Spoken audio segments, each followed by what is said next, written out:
Lo primero, buenas noches y creo que antes de buenas noches, muchas gracias. Realmente esto ha sido un trabajo en equipo, un trabajo en unidad, que es un poco el tema que vamos a tratar hoy y la verdad que emociona, más allá de si sale bien o sale mal, el esfuerzo conjunto siempre es maravilloso. Así que, bueno, agradecerles a todos los que hoy un viernes disponen de su tiempo para escuchar este curso. En primer lugar, estamos planetariamente viviendo un momento muy especial, porque la humanidad ha pasado muchas pandemias, pero esta vez tenemos conciencia de que es planetaria. Ha habido y hay mucho dolor sobre el planeta, y entonces yo me planteaba, ¿no será un poco ingenuo hablar de la confianza en un momento como el que estamos y hemos vivido? Y después cuando pensé en los místicos, ¿no es cierto?, en esa tradición milenaria de los místicos, también pensé, digo, ¿y cómo hacer para que los místicos no queden como ingenuos, como personas que no supieron realmente lo que son los abismos de la existencia, las dificultades? Entonces, esto realmente, más allá de lo intelectual, es un desafío grande, en el sentido en que, como les digo, hablar de la confianza requiere todo también un trabajo interno, ¿no? Y entonces hoy vamos a ver en qué supuestos han basado una tradición de por lo menos entre 3.000 y 4.000 años de historia, por lo menos escrita, los místicos, para poder afirmar que los místicos han sido y son seres con confianza, ¿no? Bueno, entonces el título que pusimos para nuestro curso en 3 sesiones es La antropología mística y la confianza en lo divino. ¿En qué consiste este potencial o esta especie de tesoro oculto del que tanto las tradiciones espirituales de Oriente y Occidente han hablado y escrito desde hace por lo menos 4.000 años?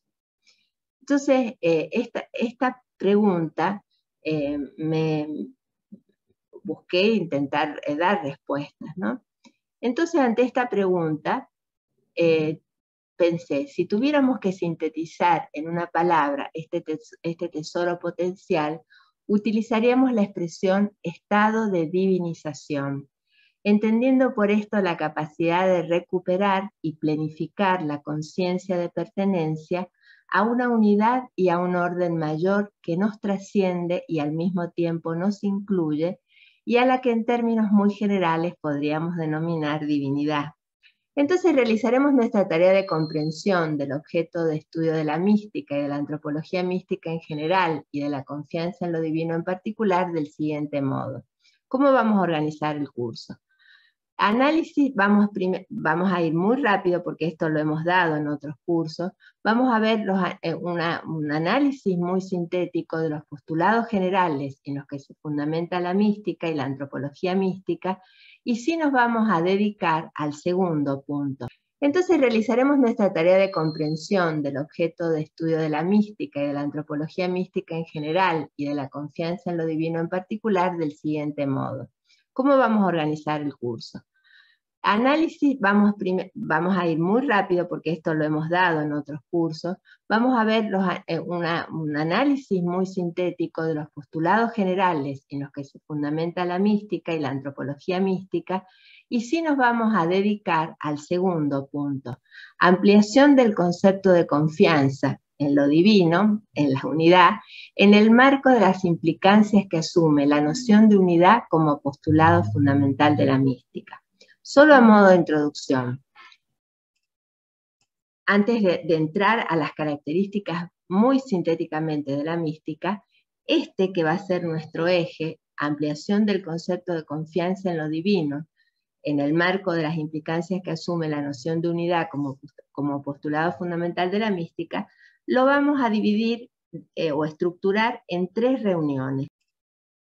Antes de entrar a las características muy sintéticamente de la mística, que va a ser nuestro eje, ampliación del concepto de confianza en lo divino, en el marco de las implicancias que asume la noción de unidad como postulado fundamental de la mística, lo vamos a dividir o estructurar en 3 reuniones.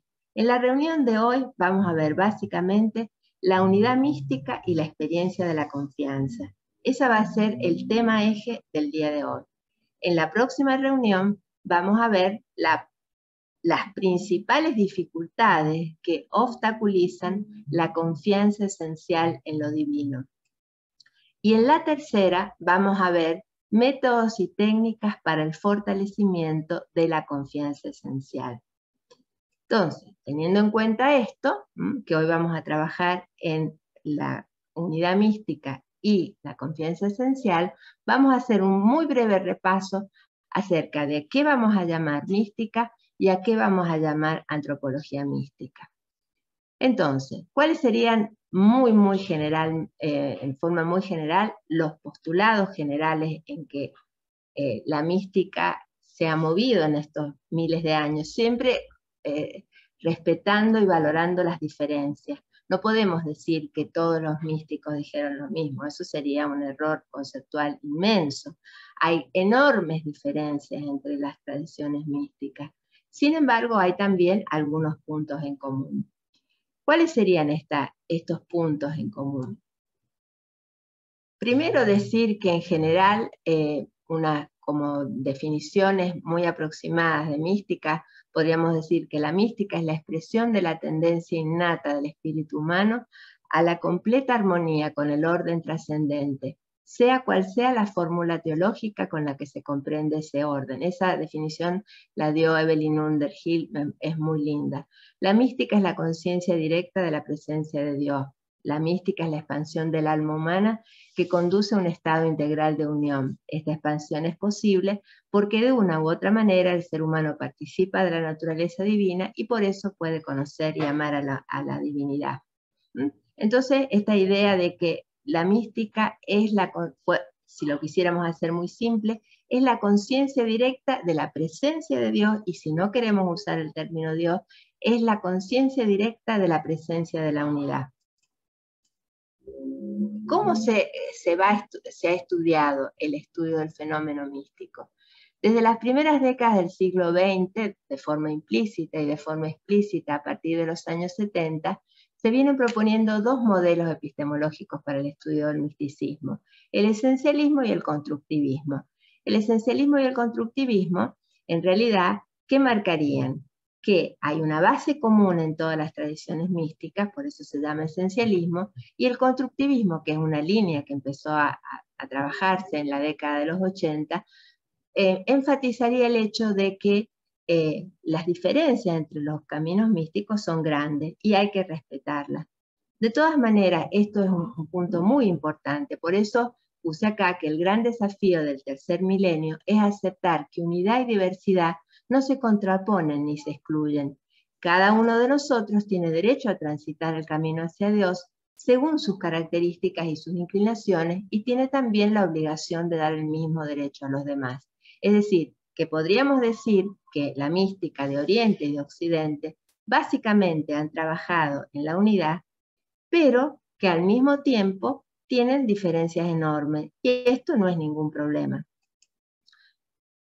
La palabra mística proviene de un verbo griego que significa cerrar, clausurar, el verbo mion en griego, pero no hay que, digamos, uno podría decir, pero ¿cómo? Usted va a hablar de la unidad y la palabra mística hace alusión a la clausura, pero como iremos mostrando, la clausura de la que habla la mística es la clausura a la separatividad, para poder realmente hacerse uno con el uno.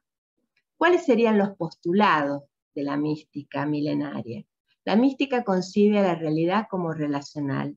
Esto significa que la divinidad, más allá de todas las diferentes concepciones, es definida como unidad. La mística afirma que de una u otra manera el ser humano participa de la divinidad. Si no existiera afinidad entre ambas naturalezas, no habría posibilidad de unión. Entonces ahí tenemos la primera, la mística concibe a la realidad como relacional, la mística afirma que de una u otra manera el ser humano participa de la divinidad, la mística afirma que el conocimiento más perfecto es el intuitivo. La intuición, esto lo hemos dicho en otras ocasiones, no puede ser confundida con irracionalidad, sino que debe ser definida como una relación directa. En realidad sería trabajar al nivel suprarracional, no irracional. Es la forma superior del conocimiento humano. Es que la mística afirma que sin transformación ni realización, aún la más elevada doctrina espiritual es un cúmulo vacío de palabras. El místico trabaja incansablemente hasta el último segundo de su vida para transformar sus pensamientos, sus sentimientos y sus acciones en canales vivientes del amor divino. Dicho esto, ya estamos un poco situados en a qué vamos a llamar mística. Dentro de ese gran campo de la mística, ahora nos vamos a circunscribir a la antropología mística.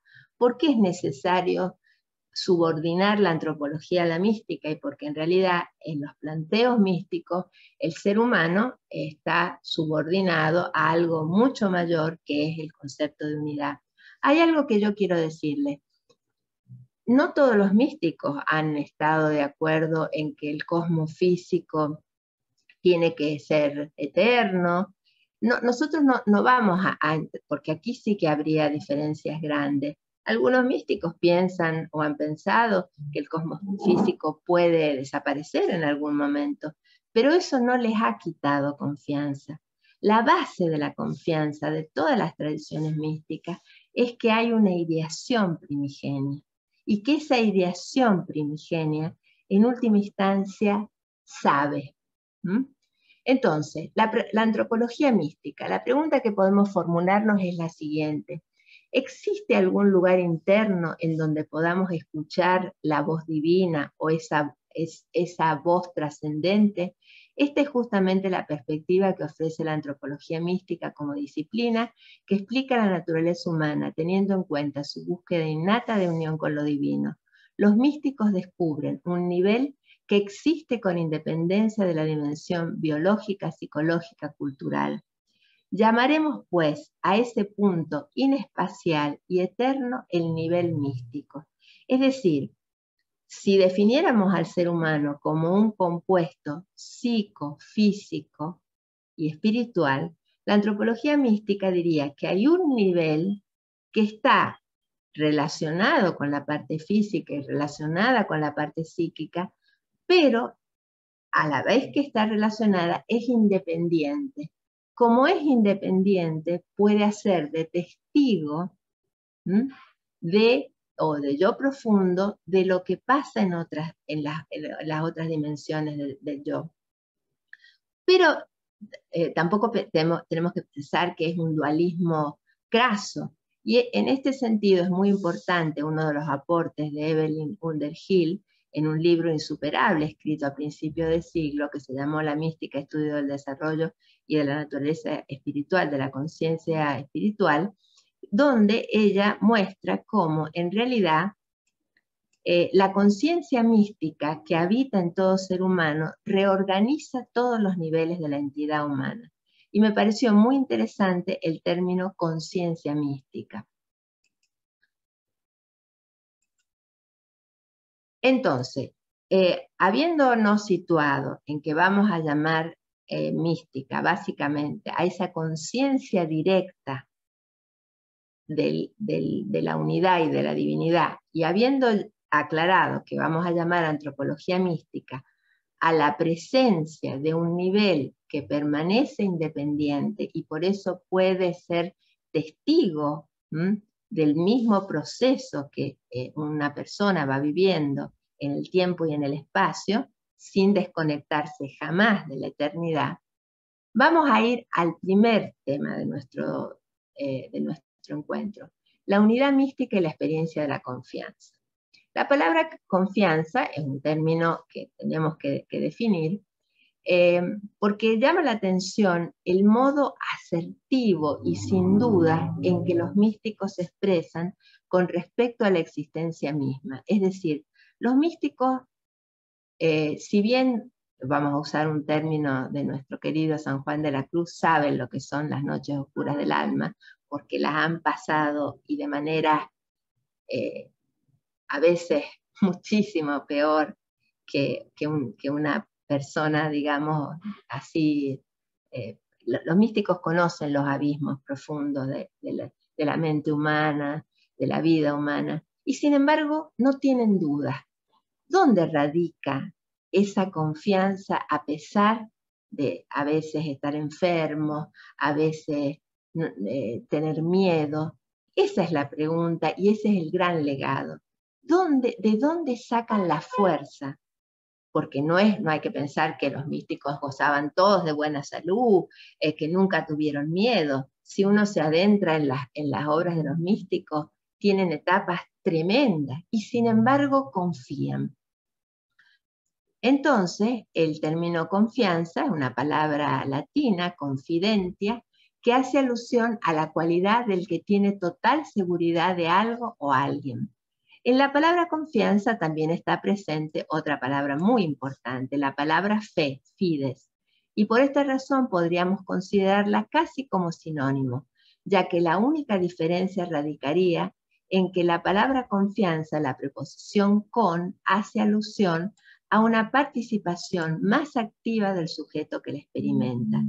Los místicos de todos los tiempos han tenido total confianza y seguridad en que la existencia en todos los niveles tiene una estructura relacional, enmarcada en una unidad primigenia que confiere sentido a todo lo contenido a ella.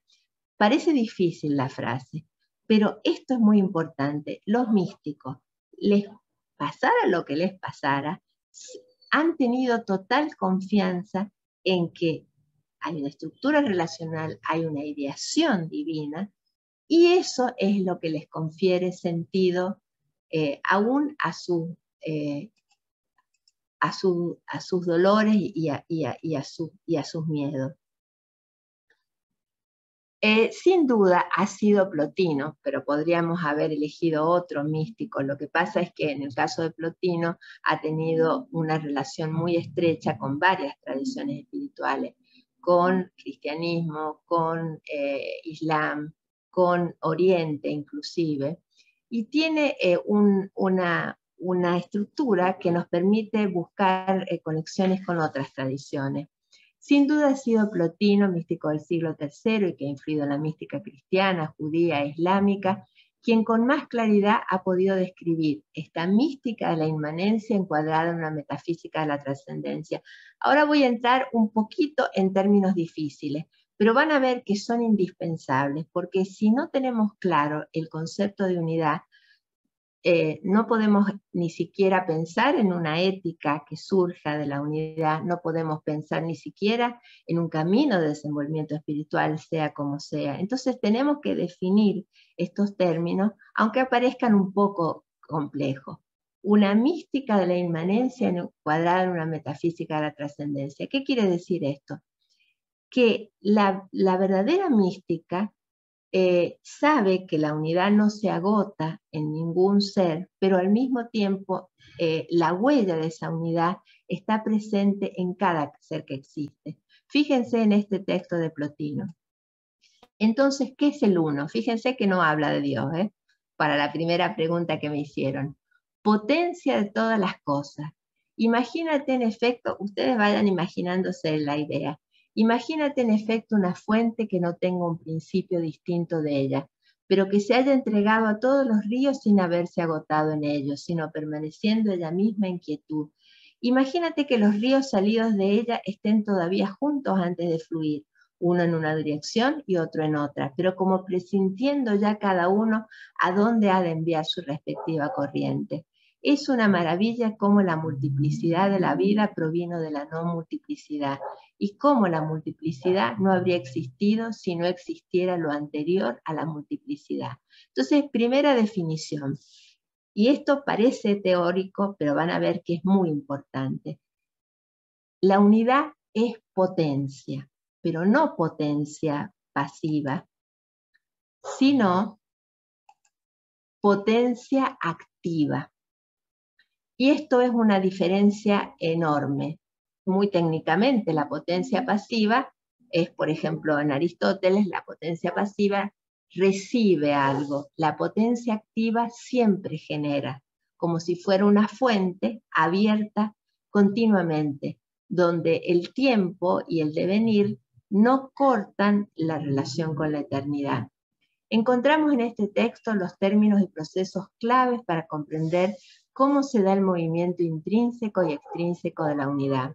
A partir de Plotino, quien además posee enormes coincidencias con el místico hindú Shankara, 5 son los términos que nos interesa destacar en las concepciones místicas de todos los tiempos.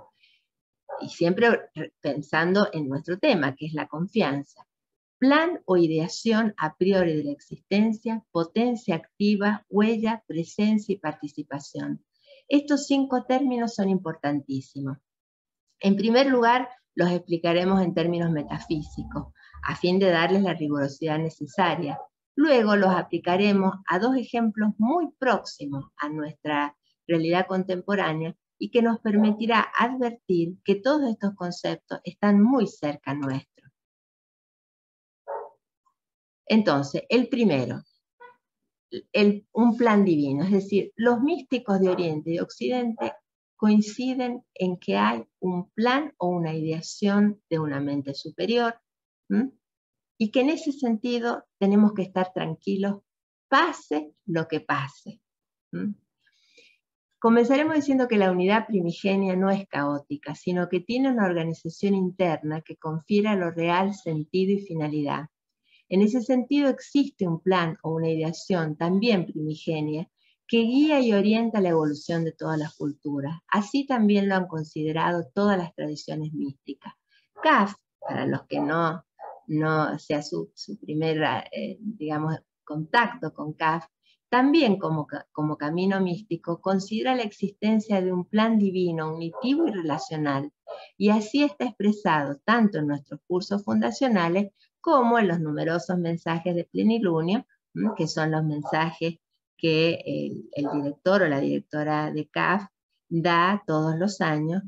También para CAF hay un plan divino, unitivo y relacional que guía y orienta el destino de toda la humanidad y de todo el cosmos. Esta unidad es también potencia activa, lo que decíamos, que no es lo mismo que potencia pasiva, porque la potencia activa permite que esta unidad primigenia y anterior a todo esté presente como huella y como imagen en todos los seres manifestados.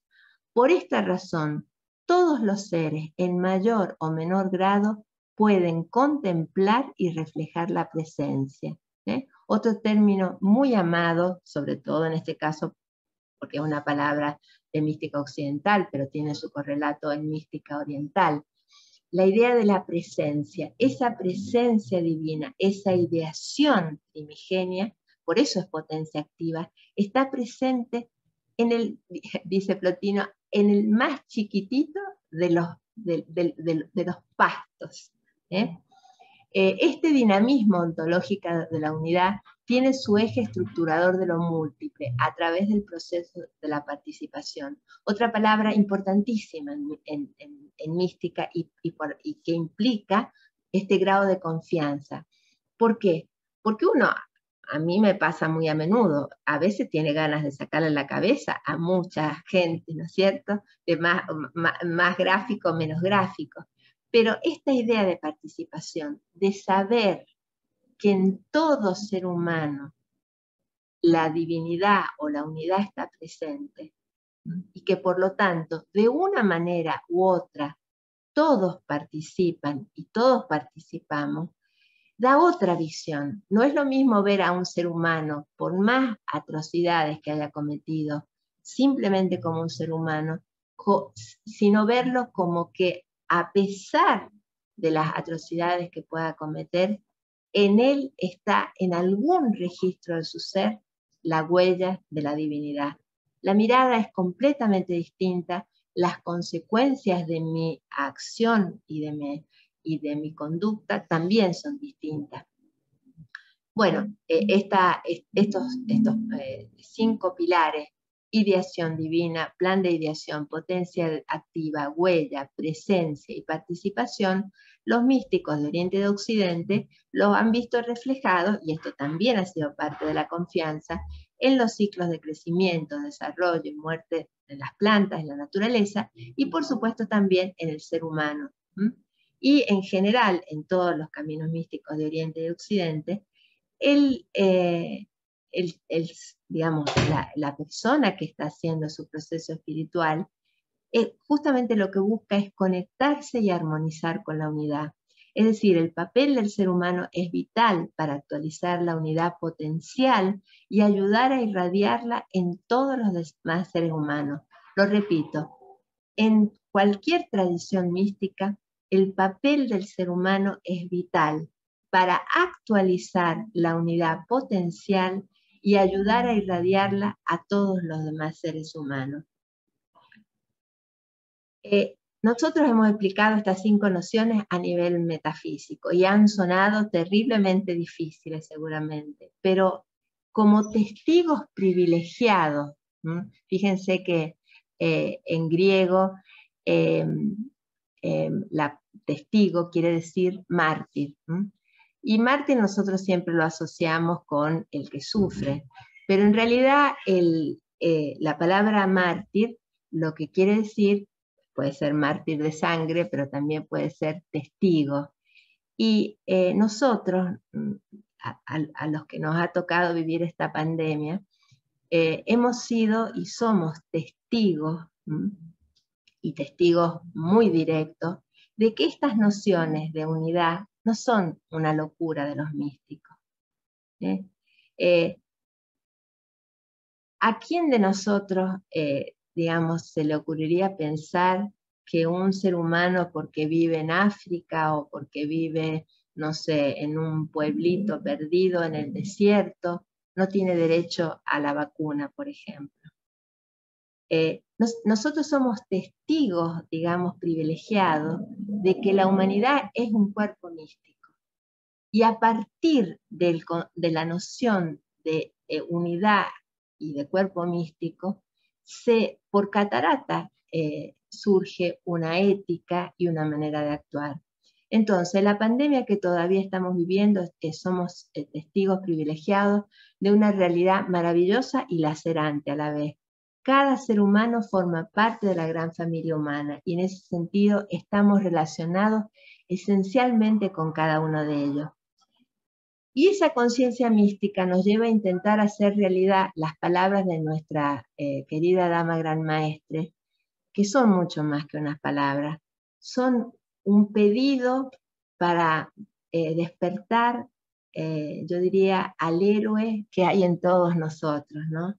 Dice la Dama Gran Maestra en su mensaje de Plenilunio: en esta hora trascendente para la humanidad y para todo el planeta, nosotros que hemos elegido seguir el camino de Kaf y los otros que pueden haber elegido otros caminos, porque todos los caminos son válidos, estamos llamados a hacer nuestra contribución para impulsar la evolución de la conciencia humana y de la vida toda.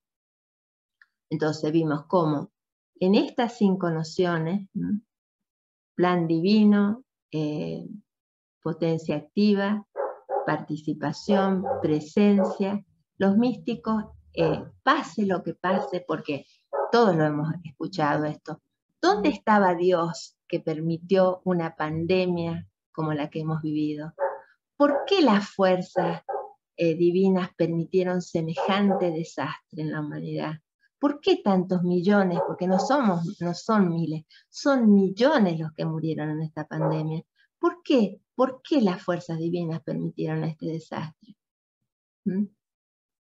¿Qué hubiera contestado un místico? Hay un plan divino, existe el libre albedrío, por supuesto, es el otro pilar fundamental de toda concepción mística.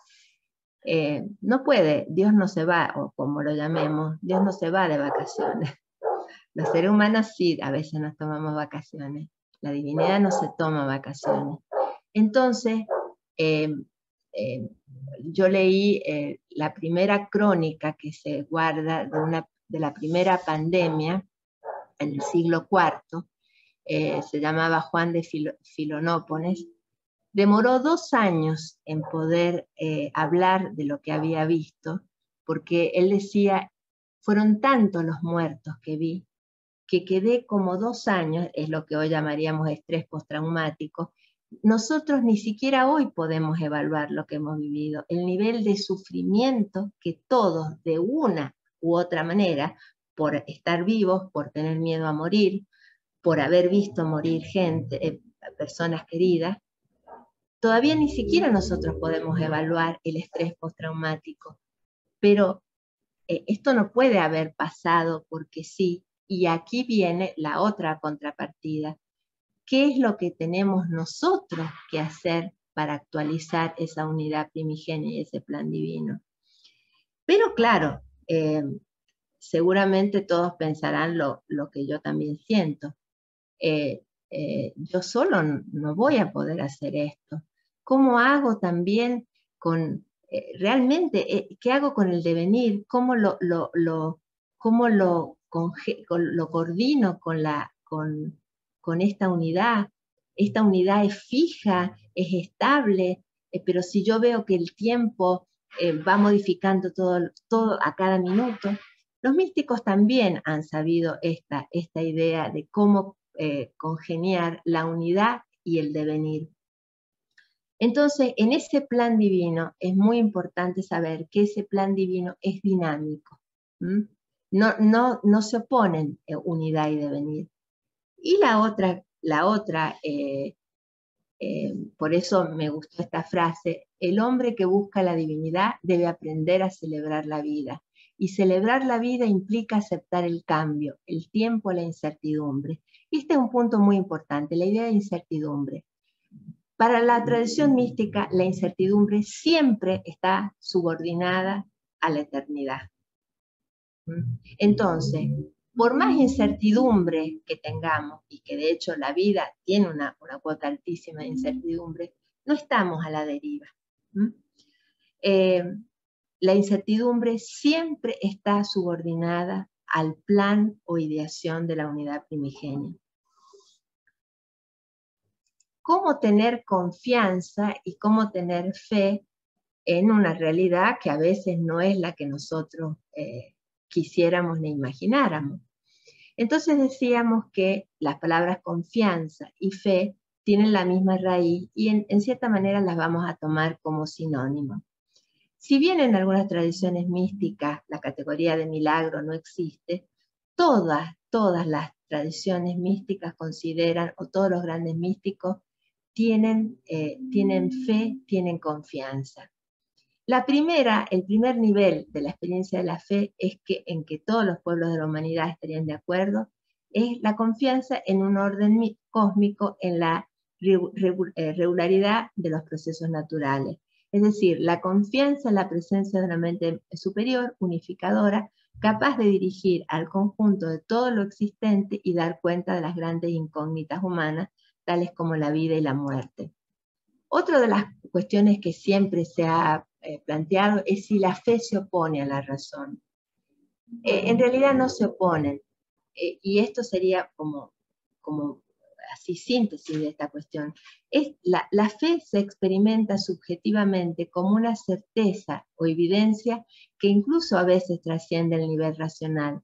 Dicho de otra manera, es una consecuencia de la predestinación, es decir, del destino humano que no es otro que unirse a lo divino. Es decir, las almas tienen fe, sacándolo de cualquier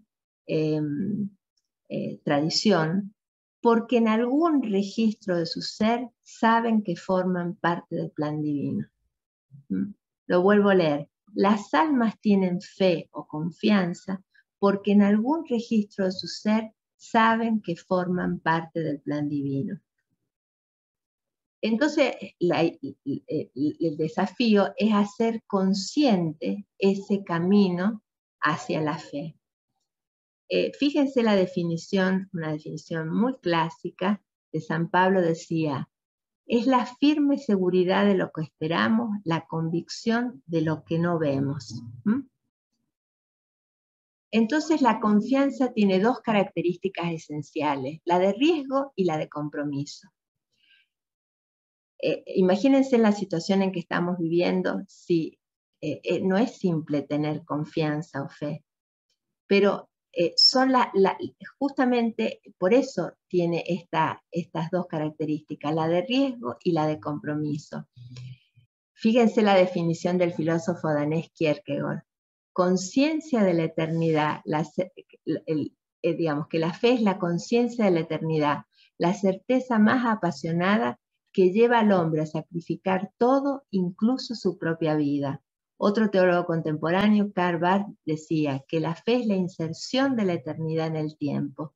Esto implica que el alma se lanza a resolver situaciones temporales y particulares de su propia vida, pero lo hace buscando las respuestas en lo eterno, en lo absoluto. También, por supuesto, la fe es un pilar básico de la doctrina de CAF. Los hijos tienen confianza en la presencia de la Divina Madre, como la llamamos en CAF, y de los santos maestros. Saben que CAF es una obra divina con poderes divinos cuya única finalidad es llevar a los hijos a un estado divino. Pero deben profundizar cada día de su vida esa certeza básica que los trajo al camino. La renuncia permanente es justamente el instrumento que permite perfeccionar la experiencia de la fe. Por eso trabajan incansablemente en hacer de la fe de amor el único sostén de sus existencias. En palabras del caballero gran maestre fundador, el señor Santiago Bovicio, porque el poder de la fe de amor es hacer real lo irreal, hacer posible lo imposible. Los hijos saben desde su fe que es posible encontrar a la Madre Eterna en sus corazones y que es posible también ayudar a los otros seres humanos a que la encuentren. ¿Solos podemos hacer este camino? No. Ningún místico va a pensar que un ser humano solo puede hacer eso. Por eso es tan importante, y es un tema que a veces del cual no se habla demasiado. Siempre está muy bien hablar de la transformación que uno como ser humano tiene que tener para digamos, actualizar esa unidad primigenia. Pero si bien es indispensable el anhelo de transformación interior para hacer realidad la unidad primigenia, se necesitan fuerzas superiores para alcanzarlo. Entonces, en las distintas tradiciones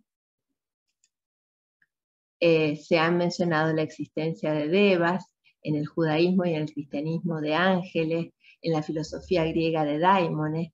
Estos seres intermedios ayudan al alma y le dan señales para no perderse en este complejo camino. Decimos complejo porque no son solo los obstáculos exteriores. En general los obstáculos exteriores son más fáciles de superar que los obstáculos interiores. Entonces, más allá de que si estemos en CAF, en este Zoom haya cristianos, judíos, agnósticos, pedirles, me parece muy importante rescatar este mensaje de los místicos, pedir a las fuerzas superiores, al mismo universo, si no queremos hablar de fuerzas superiores, que nos asistan. Estamos viviendo un momento planetario en que si bien es indispensable que los seres humanos horizontalmente nos unamos, es también indispensable que pidamos ayuda a la fuerza divina, cada uno orando como mejor sienta en su corazón. Y entonces, la idea, nosotros hablamos de los santos maestros en CAF, pero la idea es saber que nosotros tenemos que dar lo mejor de nosotros mismos, pero no estamos solos en este. Por eso decimos que la asistencia divina no implica la eliminación de las dificultades propias de toda vida humana, de la lucha por la existencia diaria, la enfermedad, la vejez, la muerte. Pero me pareció importante rescatar esta frase de Hemingway. Todos se preguntan por qué a mí. Yo me pregunto, ¿por qué a mí no? ¿Por qué a mí no? ¿Por qué no me deberían pasar? Pero todo depende con qué actitud yo vivo lo que me pasa. Si con confianza o pensando que Dios no me quiere o que estoy absolutamente solo. Y el tercer, es decir, nosotros hemos trabajado, sí, sobre, no perdamos el eje, la unidad mística y la experiencia de la confianza. La hemos dividido, digamos, hemos definido a qué vamos a llamar unidad, hemos visto que la unidad mística es potencia activa, es participación, es presencia. Hemos visto como segundo punto que no estamos solos en ese trabajo de tomar conciencia de la unidad que vive en cada uno de nosotros. Y hay un tercer punto en que los místicos nos ayudan muchísimo. ¿Cómo se da esa dinámica progresiva? Porque no es que el místico cualquiera, Shankara, Plotino, el maestro Eckhart, San Juan de la Cruz, los místicos del siglo XXI se levantan y tienen confianza de un día para otro. Es un camino progresivo. Y acá es muy importante recordar al gran Platón. Platón decía que el amor es hijo de la riqueza y es hijo de la pobreza. De la riqueza, lo decía en griego Poros, de la riqueza porque sabe a dónde va, de la pobreza porque sabe que el camino es muy largo. No perdamos el eje, la unidad mística y la experiencia de la confianza. La hemos dividido, hemos definido a qué vamos a llamar unidad, hemos visto que la unidad mística es potencia activa, es participación, es presencia. Hemos visto como segundo punto que no estamos solos en ese trabajo de tomar conciencia de la unidad que vive en cada uno de nosotros. Y hay un tercer punto en que los místicos nos ayudan muchísimo. ¿Cómo se da esa dinámica progresiva? Porque no es que el místico cualquiera, Shankara, Plotino, el maestro Eckhart, San Juan de la Cruz, los místicos del siglo XXI se levantan y tienen confianza de un día para otro. Es un camino progresivo. Y acá es muy importante recordar al gran Platón. Platón decía que el amor es hijo de la riqueza y es hijo de la pobreza. De la riqueza, lo decía en griego Poros, de la riqueza porque sabe a dónde va, de la pobreza porque sabe que el camino es muy largo. Entonces, esta claridad nos evita, no sé si nos evita, pero nos da la humildad y la fuerza suficiente para seguir, como decía en uno de los textos nuestros de Kaf, incansables tras la huella de la amada. Y en esta dinámica de la confianza, esperen que me pasé un poquito, hay un punto muy importante.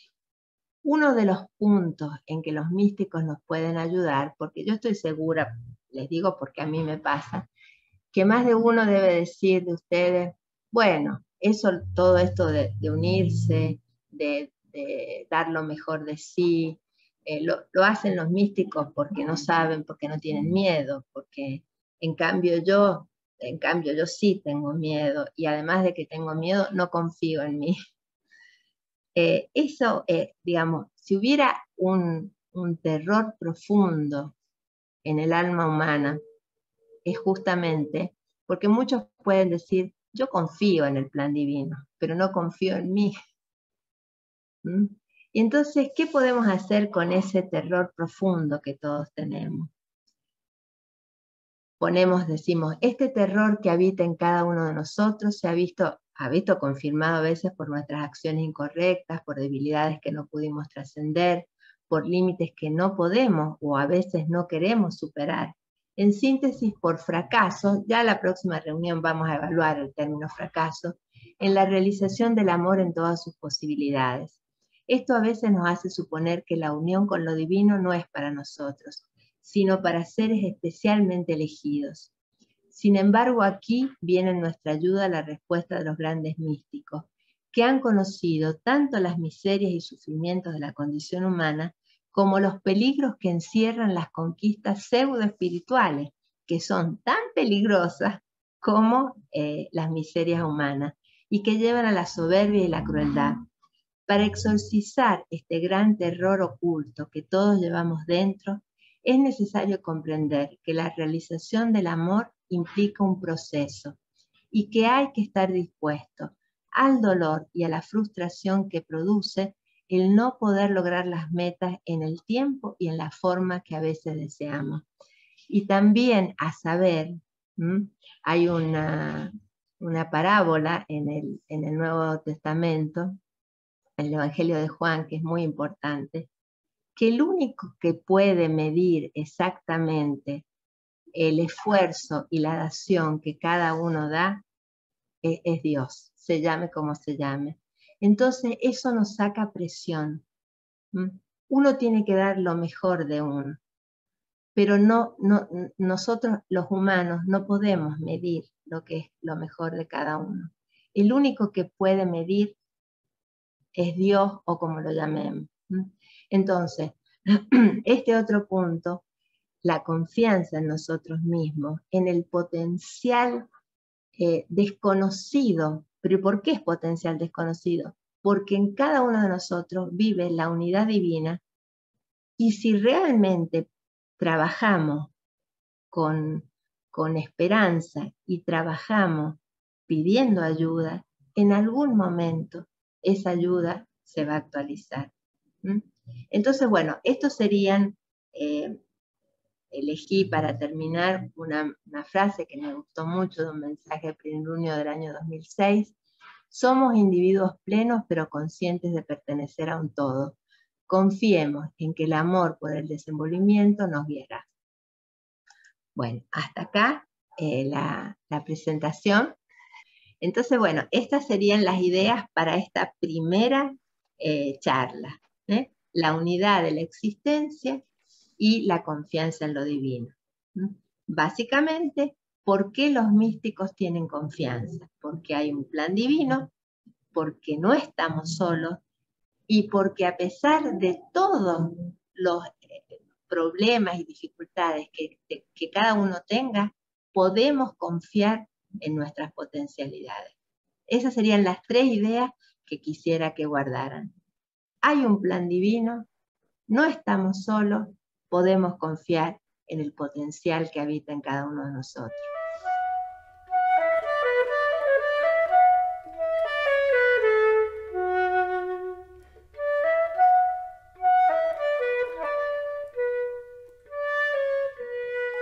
Es decir, los místicos están convencidos, y yo creo que sigue siendo un camino totalmente abierto para el siglo XXI, que la contemplación como modo de conocimiento superior puede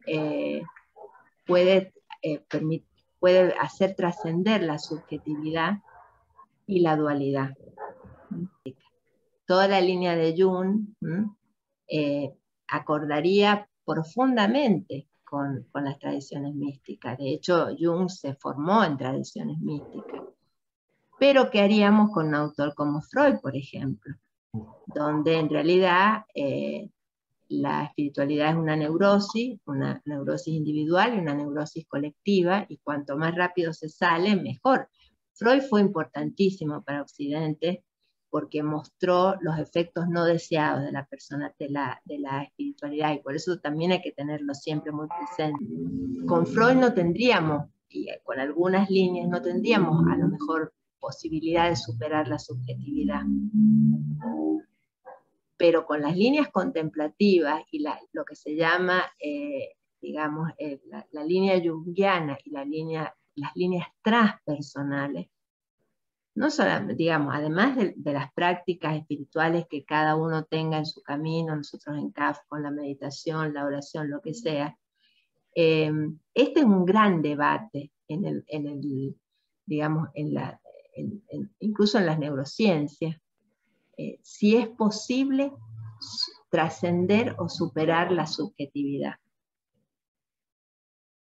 Y entonces la respuesta es, depende en qué línea teórica me pare. Si trabajo en líneas, como les digo, junguianas, transpersonales, e incluso en algunas líneas de la física contemporánea, es posible trascender la subjetividad. No es mala, somos subjetivos.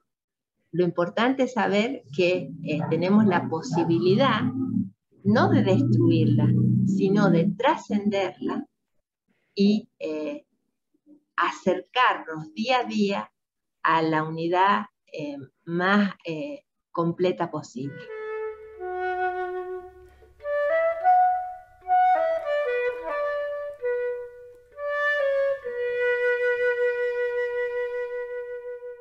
Pero es muy importante ahí precisar las nociones. Cuando Germán usa el término verbo, en realidad es muy importante, digamos, usar el término griego que equivale a la traducción de verbo, que es logos.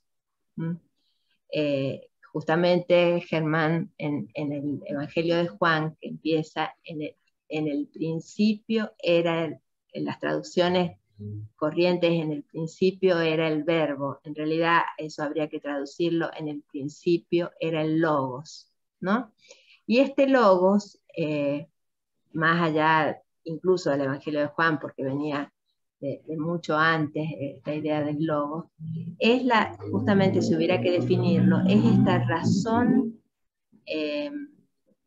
cósmica, primigenia. No quiero ser muy técnica, pero en realidad habría una duplicidad muy importante de conceptos, el concepto de sabiduría, sofía y logos. Usted me pregunta cómo se da ese contacto con usted dice verbo, con esta razón, si es por una expansión o una profundización. Yo creo que usando esta tradición podríamos usar las dos cuestiones, tanto la expansión como la profundización, pero hay el segundo gran comentador del Evangelio de Juan, porque esa pregunta hay que incardinarla en el más enigmático, misterioso y fascinante de todos los evangelios, que es el Evangelio de Juan.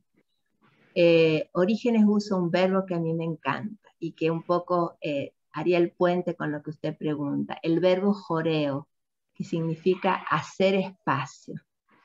Es decir, la única manera de que ese logos, o como lo llamemos, podamos conectarnos con ese logos, o ese verbo, como usted dice, o con la divinidad, el nombre que tenga, es hacer espacio. Todos tenemos la experiencia de cuando hemos hecho una mudanza, empezamos a sacar un mueble, otro mueble, y de golpe decimos, ¿cuánto espacio hay? El espacio estuvo siempre, lo que pasa es que lo llenamos de muebles. Entonces, es una expansión, porque de golpe todo se ve más grande, y también es una profundización. Pero la clave de la expansión y de la profundización es porque yo hice espacio.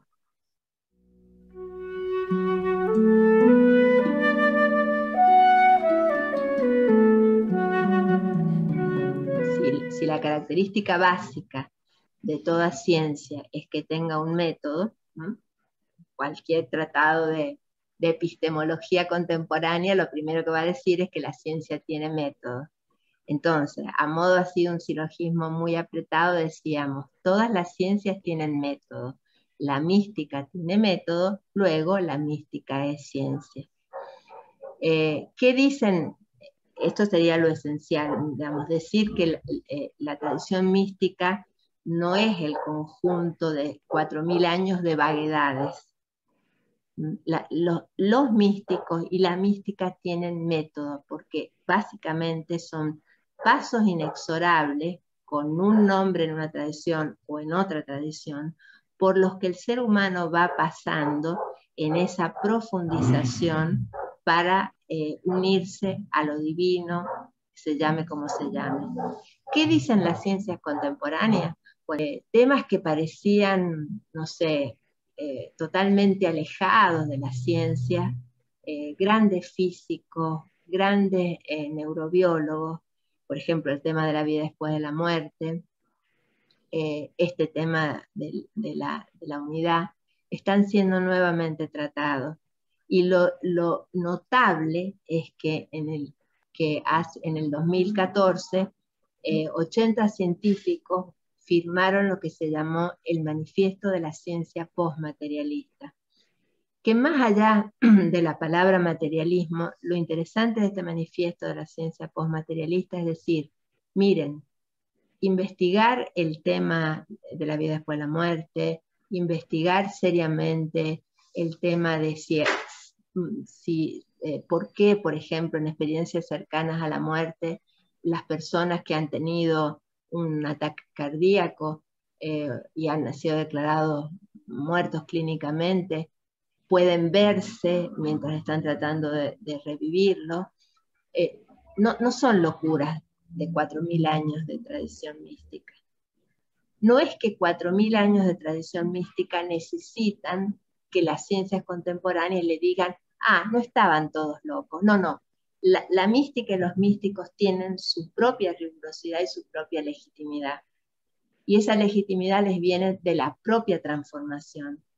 Pero se está produciendo un diálogo sumamente interesante entre neurociencia, física y tradición mística.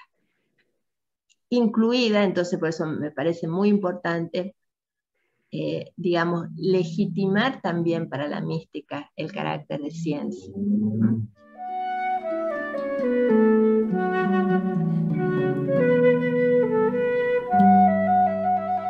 El milagro. Bueno, en algunas tradiciones el milagro, de hecho, específicamente en el cristianismo, y sobre todo en ciertas líneas, bueno, cuando se santifica o se canoniza a alguien, se supone que se tienen que haber comprobado, pues, digamos, acciones que no son explicables de ninguna manera con la ciencia conocida.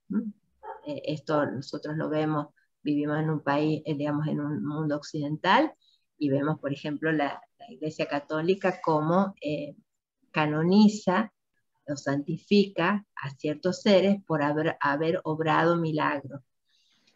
El milagro, por definición, es lo que excede la explicación del orden de lo natural. Esa sería la definición técnica.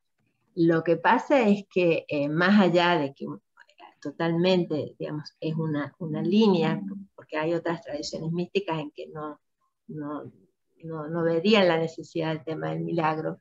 Yo creo que lo interesante del milagro, definición técnica, lo que pasa es que más allá de que totalmente, digamos, es una línea, porque hay otras tradiciones místicas en que no verían la necesidad del tema del milagro. Yo creo que lo interesante del milagro, no la tengo a mano, pero seguramente algún señor en alguna cinta de comunidad va a recordar la frase textual del señor Santiago. El poder de la fe de amor es hacer real lo irreal, hacer posible lo imposible. Entonces, más allá de que usemos o no usemos la palabra milagro, los místicos de todos los tiempos, y yo creo que esto sería importantísimo para cada uno de nosotros, es tener confianza en que el poder de la fe de amor es hacer real lo irreal, posible lo imposible. Tener confianza en que los santos maestros, nosotros, bueno, en CAF, para los que no están en CAF, nosotros los llamamos santos maestros, ¿no? Pero ¿quiénes serían los santos maestros? Los santos maestros son los grandes místicos y los grandes seres que habitan en otros planos, pero no están separados ni lejos de nosotros. Están esperando que nosotros les pidamos también ayuda. Es decir, yo creo que una de las cosas más hermosas que tiene el siglo XXI es no los dejemos sin trabajo a los santos maestros. Realmente nos pueden ayudar y mucho. Muchas gracias, Patricia. No, la agradecida soy yo. Y agradezco a este equipo maravilloso y a todas las fuerzas que nos ayudan hoy, las fuerzas superiores, se llamen como se llamen, y a ustedes por la paciencia de un viernes a la noche de estar acá. Muy, muy agradecida.